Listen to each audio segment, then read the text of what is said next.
George Orwell, Ensayos. Antisemitismo en Inglaterra. Contemporary Jewish Record, abril de 1945. Hay aproximadamente 400.000 judíos en Inglaterra, además de algunos miles de refugiados que han ido llegando desde 1934.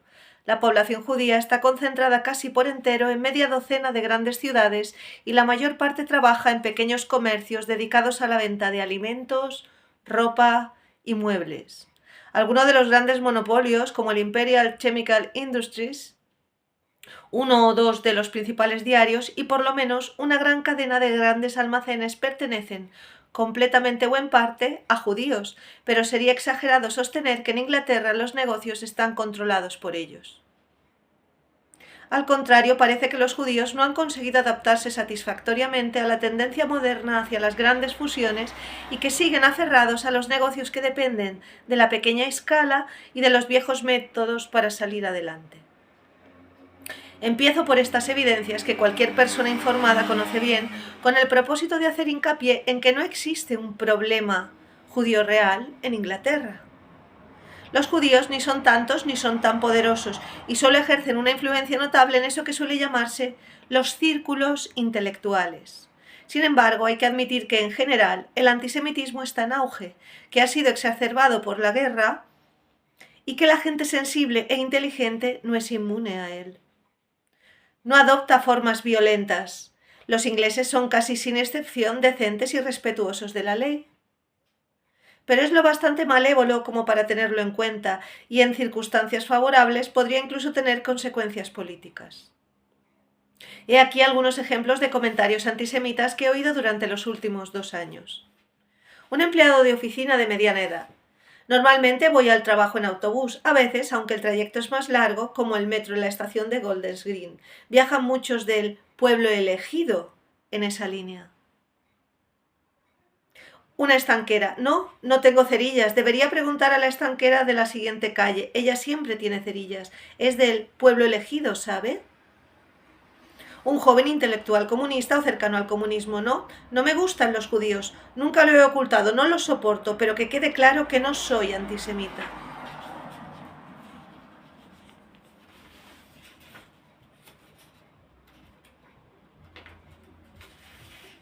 Una mujer de clase media.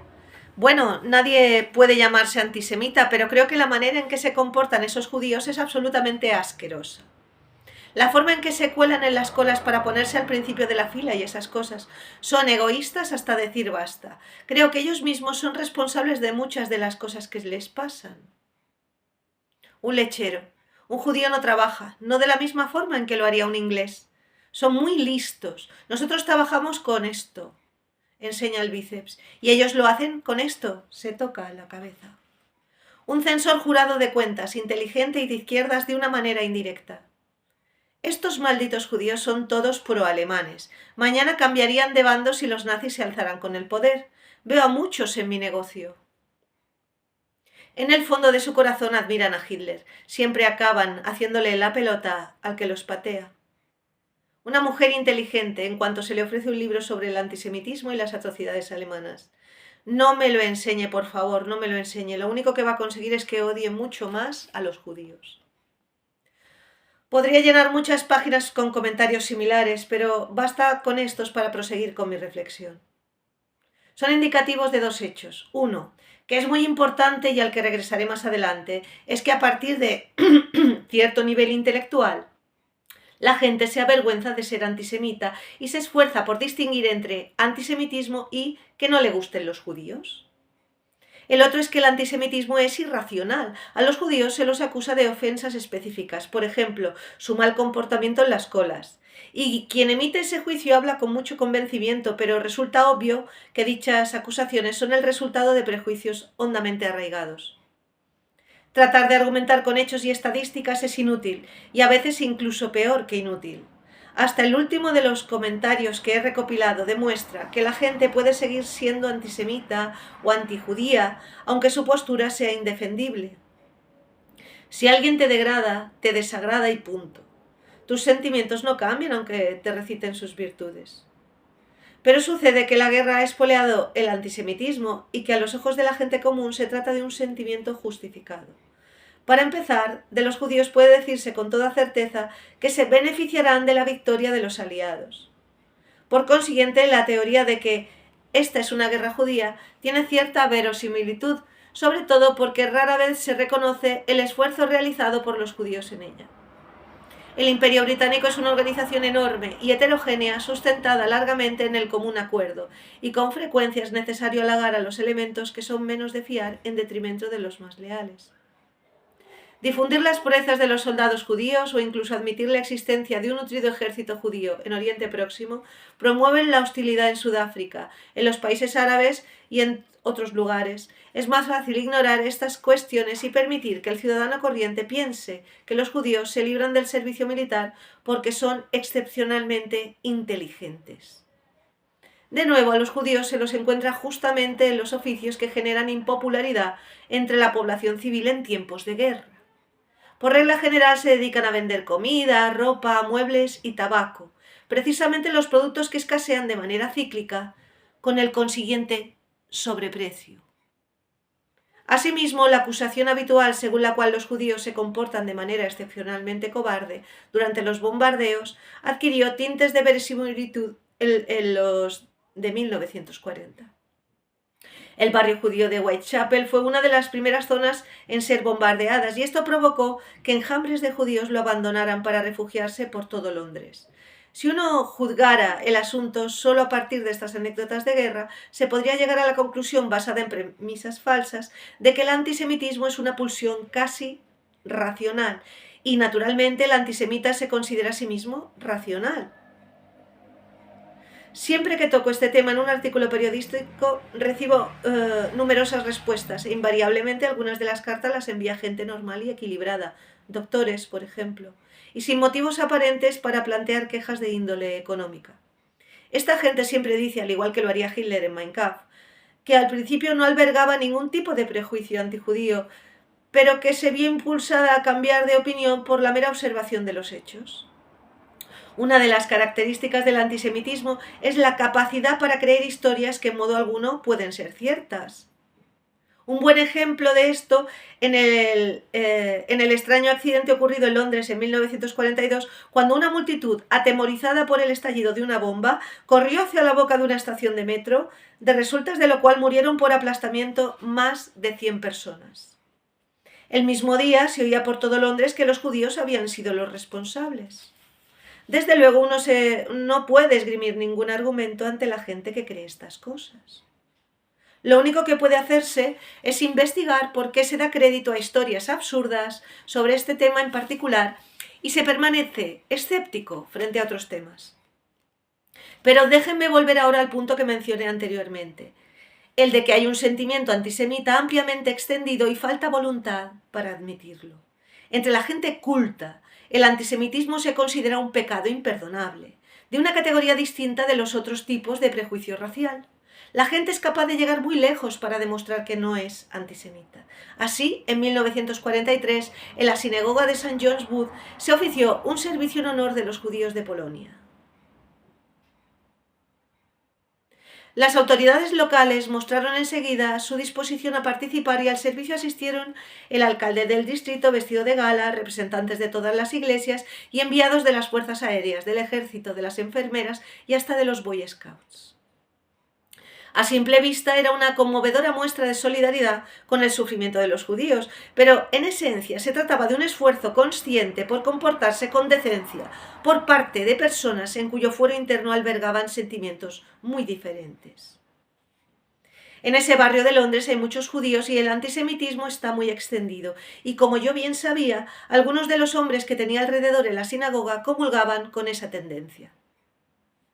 De hecho, el comandante de mi pelotón del ejército, que había tenido el cuidado de advertirnos de que debíamos causar una buena impresión durante el servicio, era un exmiembro de los camisas negras de Mosley.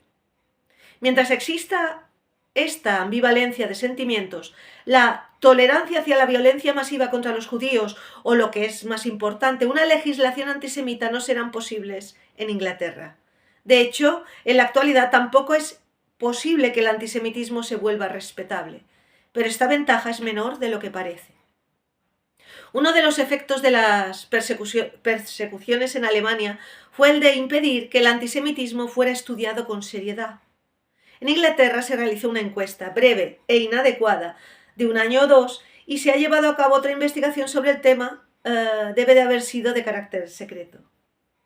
Al mismo tiempo, toda la gente inteligente ha eliminado conscientemente cualquier cosa que pueda herir la susceptibilidad de los judíos.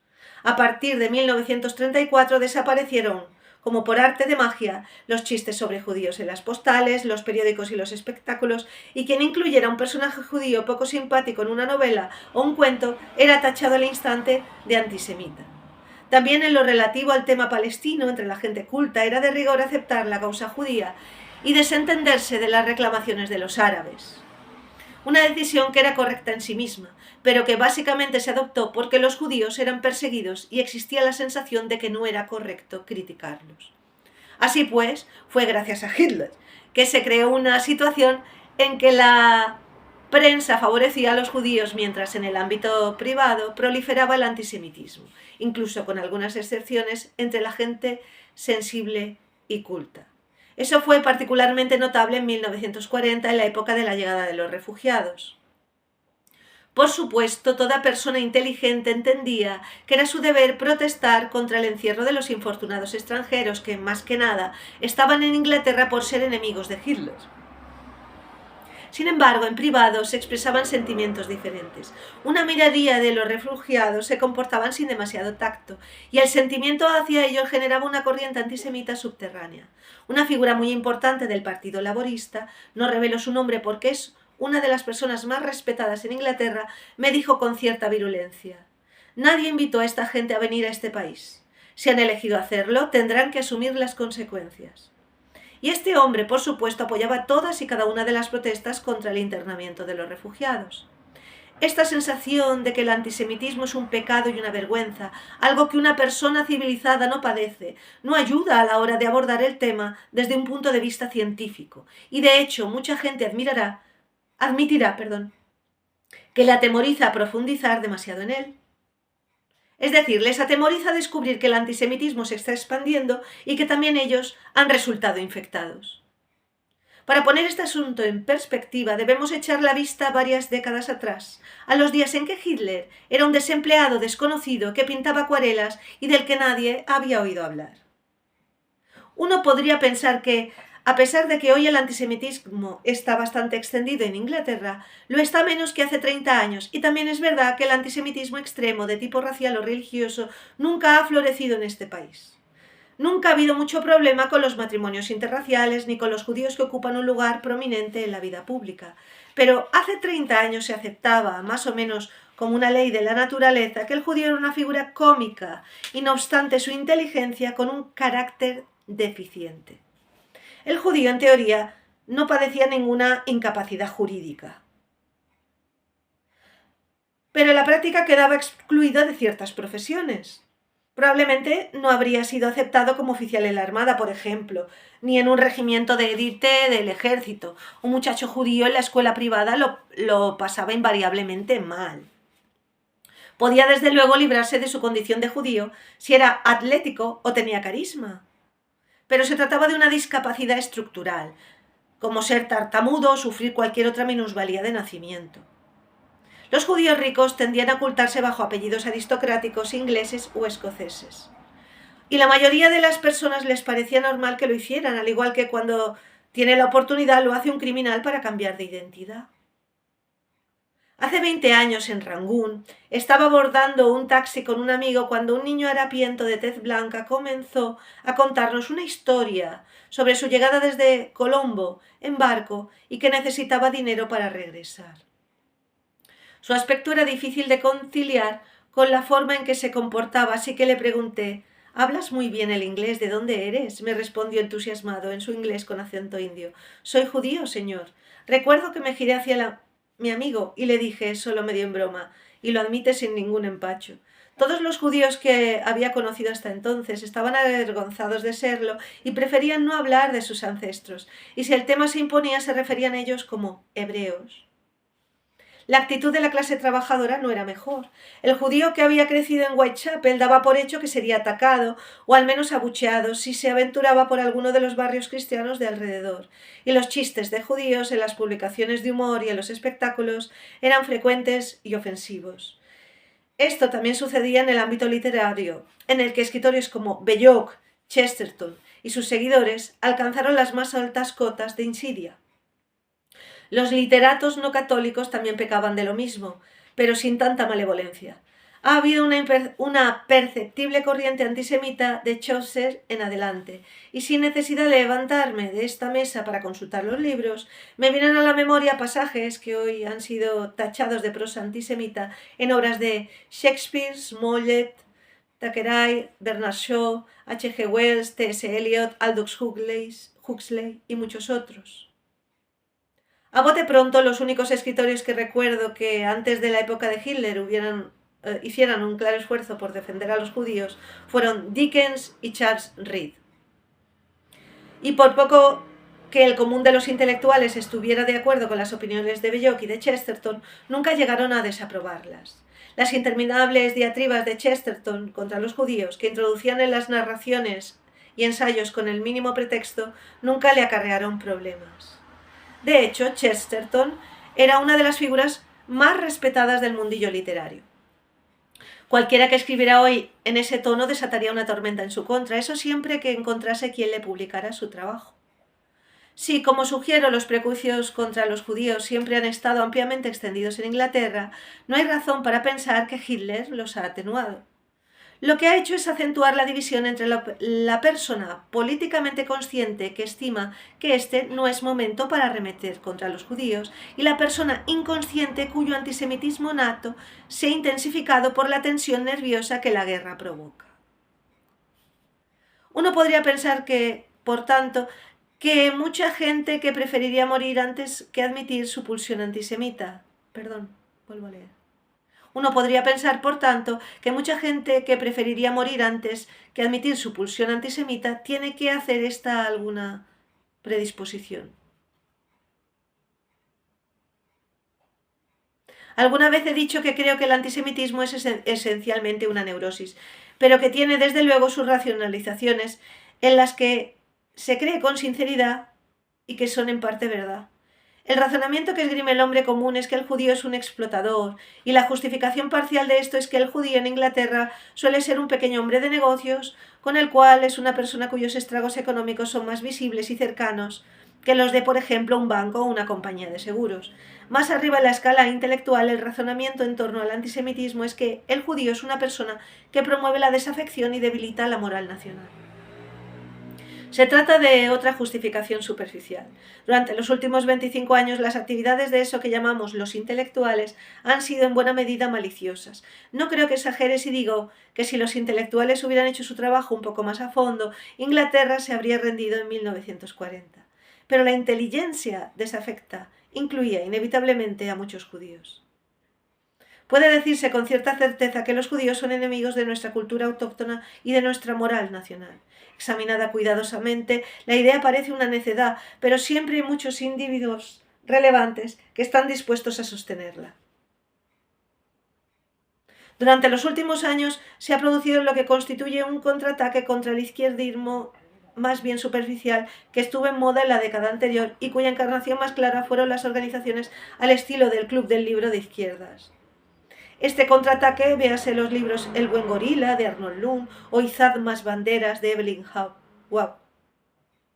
Tenía un trasfondo antisemita y quizá habría sido más evidente si el tema no hubiese sido tan peligroso.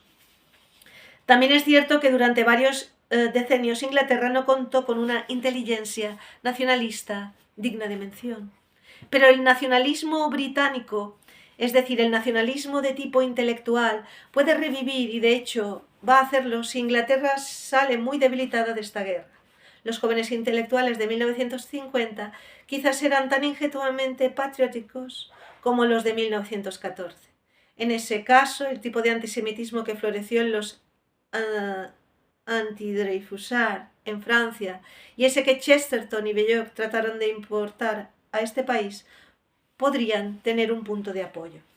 No tengo una teoría incontrovertible sobre los orígenes del antisemitismo. Las dos explicaciones habituales que lo atribuyen a causas económicas y a que se trata de un legado de la Edad Media no me satisfacen, aunque debo admitir que si uno las combina puede servir al propósito de explicar los hechos. Todo lo que puedo decir sin temor a equivocarme es que el antisemitismo es parte del gran problema del nacionalismo, que todavía no ha sido examinado con seriedad y que el judío es a todas luces un chivo expiatorio, aunque no sepamos aún qué es exactamente lo que expía. Para escribir este ensayo me he basado casi exclusivamente en mi limitada experiencia y para otros observadores mis experiencias quizás sean negativas. El hecho es que casi no hay datos sobre este tema. Por si sirve de algo, a continuación voy a resumir mis opiniones. En Inglaterra hay más antisemitismo de lo que estamos dispuestos a admitir y la guerra lo ha acentuado. Pero si uno piensa en decenios en lugar de años, no es verdad que vaya en aumento.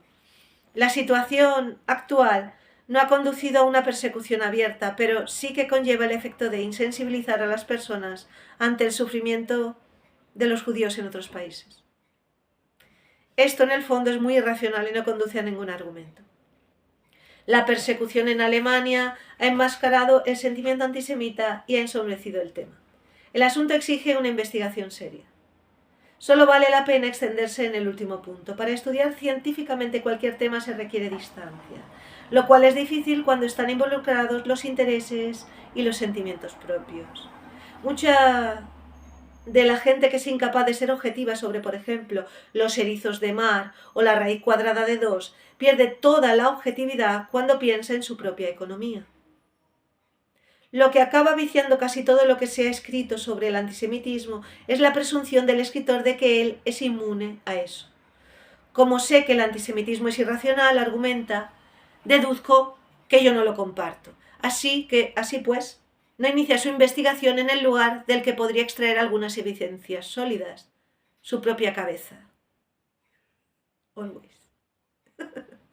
Me parece que se puede asegurar sin miedo a equivocarse que esa enfermedad que llamamos de modo poco preciso nacionalismo es hoy casi universal.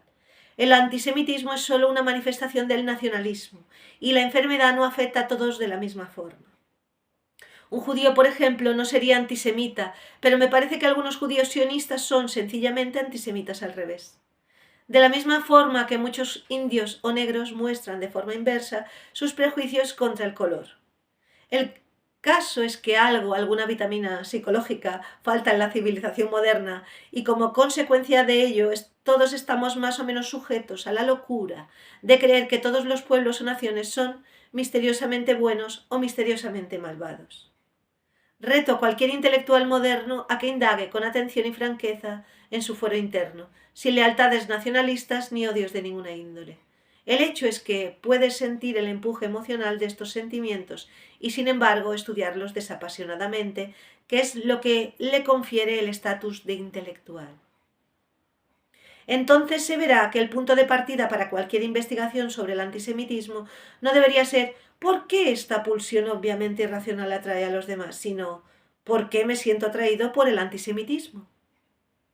Si uno se pregunta esto, cuando menos tiene la posibilidad de descubrir su manera de razonar sobre el tema y con suerte descubrirá lo que en realidad subyace a esto. El antisemitismo debe ser investigado, no digo que directamente por antisemitas, sino por cualquier tipo de persona que sepa que no es inmune a esta emoción. Cuando Hitler desaparezca, podrá llevarse a término una investigación real sobre este tema y quizá lo mejor sea no empezar por desacreditar al antisemitismo, sino clasificar todas las justificaciones que podamos encontrar en el interior de cualquiera o dentro de nosotros mismos.